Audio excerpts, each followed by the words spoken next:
As we prepare to center ourselves, we come to focus on our sacred word, on our yes to God, and we bring our body to the help of that intention.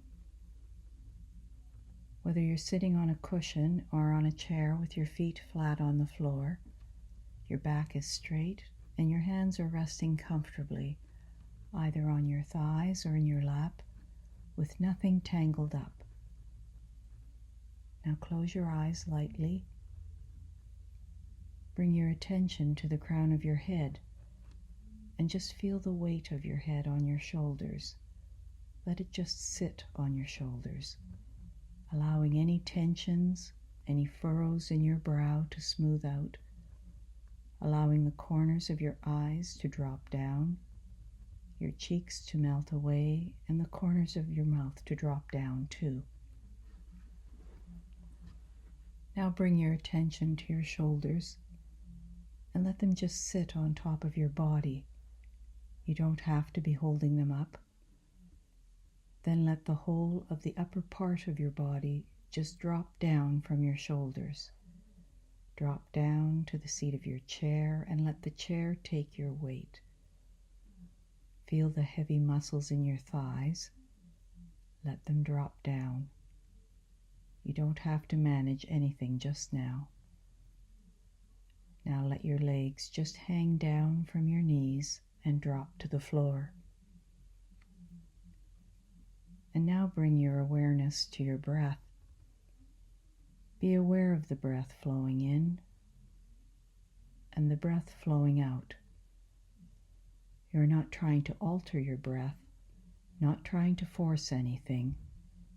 You're just observing the breath flowing in and the breath flowing out.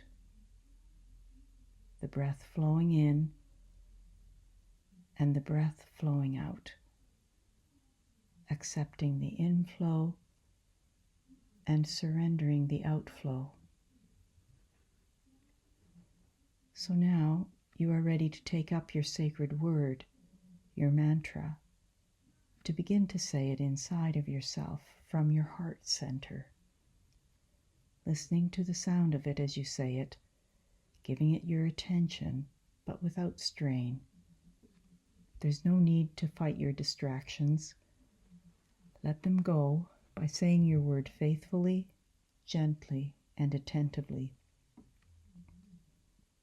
And every time your attention has wandered off, which it will, whenever you recognize that your attention has wandered off, bring your attention back to the sound of your word, back to the sound of your yes to God.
sacred breath. Breath is an unconscious action. It happens of its own accord. When we emerge into this reality, breathing is the first act we perform as independent living beings. Our lungs fill with the sacred breath, and we cry for contact. In fact, our entire journey on the planet is marked by two remarkably interconnected things: the will to keep breathing and the yearning for physical and spiritual contact.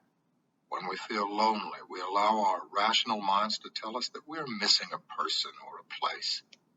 In truth, what we pine for is contact itself, the feeling of being with some person or at some location. Loneliness is a feeling that indicates the absence of a feeling. The special, life-empowering energy of connection that is a hallmark of our human condition. When we feel lonely, we are telling ourselves that we are out of the loop, and we miss the feeling of being in that specific circle of energy, the loop we pine for. It is a spiritual malady, and as the elders say, it requires a spiritual solution. In the Ojibwe world, as long as we breathe, we carry Creator within us. There is no separation between us and our Creator. There is no spiritual journey required to find a point of contact, no elaborate system of faith, no necessary rites or commandments. All we need to do is breathe, to know that our Creator resides within us and always will.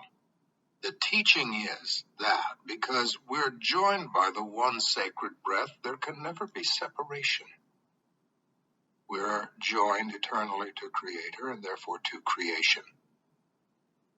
To be lonely is to not have been given that teaching or to have forgotten it.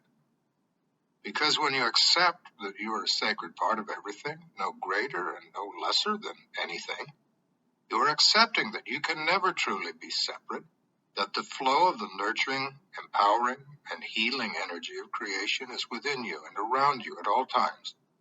You are accepting that those people and places you miss are born within that same flow of energy, and all you need to do is consciously connect with that energy to be unified, to be in harmony, to be joined. The elders and spiritual people of First Nations recognized that it was a feeling of disconnection that haunted most people. They saw that we as a species become so busy, so involved with the physical act of our living, that we forget it is impossible for us to invoke disconnection. We're so engaged in being that we forget how to simply be. So they sought a means to allow us to remember that we are constantly a part of everything. They sought a way to help us reconnect whenever we chose. They sought a path that would lead us always to recognition of the great fact of our physical reality, that everything is energy, including us, and we can never truly be separate. So the teachers created ceremony. Much is made of that word. In the minds of people of all cultures and backgrounds, it has come to mean a solemn, profound act that represents the faith we carry for a system of belief. Ceremony has come to mean the black and white expression of our obedience to the dictates of what we have come to recognize as truth. Most of the time it is regarded as sacrosanct, a 10-pound English word that means exempt from question, to be followed to the letter, or else. Ceremony, ritual, has become a measure of our faith, our belief, our worthiness. And as such, it has become a measuring stick for how native we are, how Christian, how Muslim or Catholic. Ceremony has become fraught with judgment. The idea that whoever our God might be, he requires absolute adherence to the way, to the means of approach. But those reactions are based on fear, and they're inaccurate. The elders say that Creator is perfect loving energy. Within the realm of perfect love, there's no judgment. If there's no judgment, then there can be no failure. In turn, if failure does not exist, there's no unworthiness. We're all one energy. We are worthy, and we always were. We never have to qualify. And ceremony was born to allow us to remember that. A ceremony is simply a way to bring our energy into the great flow of creative energy that is the universe. As indigenous people, every time we smudge with the sacred medicines, when we pray, meditate, enter a sweat lodge, do a sun dance, or attend a pipe ceremony, we allow ourselves the opportunity to bring our energy into the loop. Truthfully, our energy always is in the loop, but ceremony was created to allow our minds, those busy beehives of disconnect, to remember that spiritual fact. The process, the protocol, was created for our minds, to give them something to grasp, to think about, to measure, to weigh, and to lend importance to. Because the teachers knew that as humans, that's the way we're born, head first. But ceremony itself was created for our spirits, for our hearts. Ceremony evolved so that we could feel it, the heart following the head into creation. Ceremony is a way to allow our emotional energy to encounter the wonder, the awe, and the reverence that comes from an encounter with the divine, the sacred. It is a road to the true nature of ourselves. It is a human process to a spiritual awareness, an awareness that we are sacred, that we are never separate from creation or creator. Ceremony is an emotional connection to that truth. So, this first ceremony is called the Sacred Breath Ceremony. It is one that can be done at any time, but it is most useful first thing in the morning before we do anything else. When we awake, we emerge from darkness into light, the metaphor for life. Before our minds kick in, we are in a state of innocence, however briefly. Find a place where you can be alone. It might be in your bed, propped up by pillows. Perhaps you have a room devoted to meditation.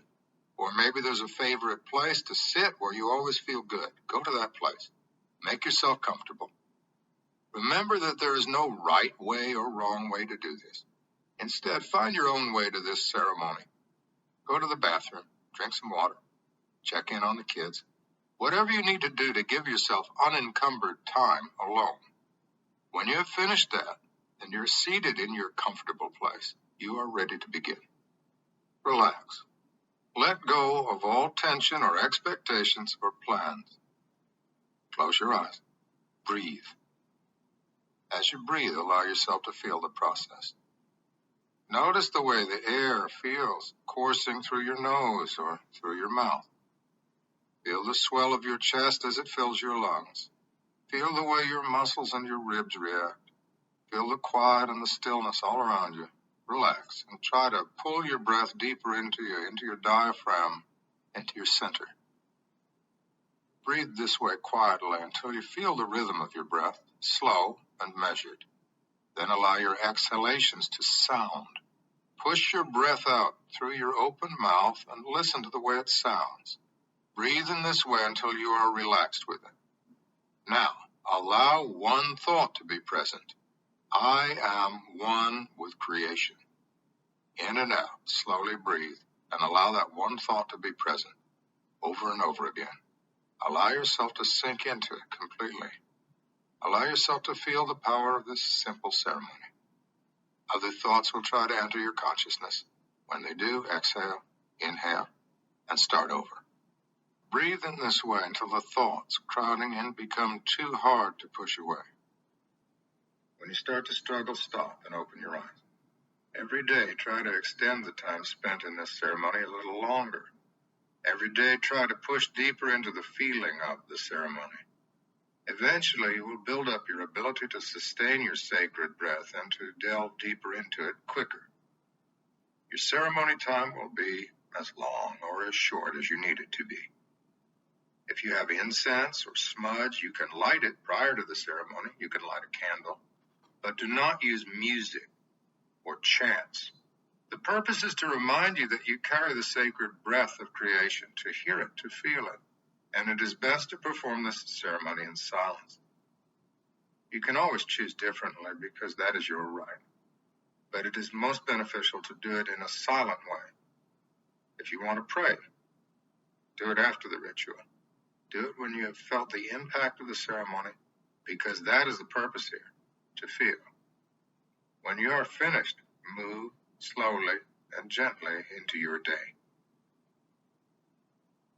This ceremony allows you to find your center first thing in the day. It allows you to connect with your feelings and to feel the sense of awe and wonder that comes with a spiritual connection. It allows you to recognize the sacred breath of creation within you and to carry the truth of that out into the world with you. It will change the way you feel and behave in the scurry of your daily life. Later, as you become more proficient, you can choose to do this ceremony as the day progresses, at your desk, on the bus, during your lunch hour, or any other time you choose. But if there is one choice that empowers more than any other, it is finding time to walk to an open stretch of ground. As you walk there, consider why you're going and what you're about to do. When you get to your favorite spot, try not to think about other people watching. Just allow yourself to breathe. By taking ourselves to the land, to a place where we can feel the earth, we put ourselves in a place with the greatest flow of energy, and the ceremony becomes even stronger. So once a week at least, build a walk into your schedule and do the ceremony outdoors. It is a spiritual gift you will give yourself. The sacred breath ceremony will let you feel humility. You will feel a part of everything. You will feel joined and connected. And that feeling will change how you live your life and how you treat the planet. But remember that the spiritual byproduct of humility is sharing. When you are comfortable with the ritual, when you feel an emotional attachment to it, when you feel that it is indispensable to you, bring it to other people. Tell your coworkers about it. Tell your friends and family. Tell everyone in your circle of influence about the benefits of this wonderful, simple ceremony. Then, when you find the one or the two or the handful that want to try, do it together. Do it together. Gather in a quiet place and do the ceremony together. With a few people, or as many people as possible, close your eyes, breathe, and think the one present thought. I am one with creation. In this way, the great circle of energy that is the universe becomes stronger by virtue of all the energy consciously joining in. In this way, there is unity and harmony, even in the smallest of circles. The degree to which we can bring our energies into the great flowing circle of energy everywhere is the precise degree to which we eliminate separation and create harmony. When we do this, we become creators, and we become capable of healing the planet that is our home.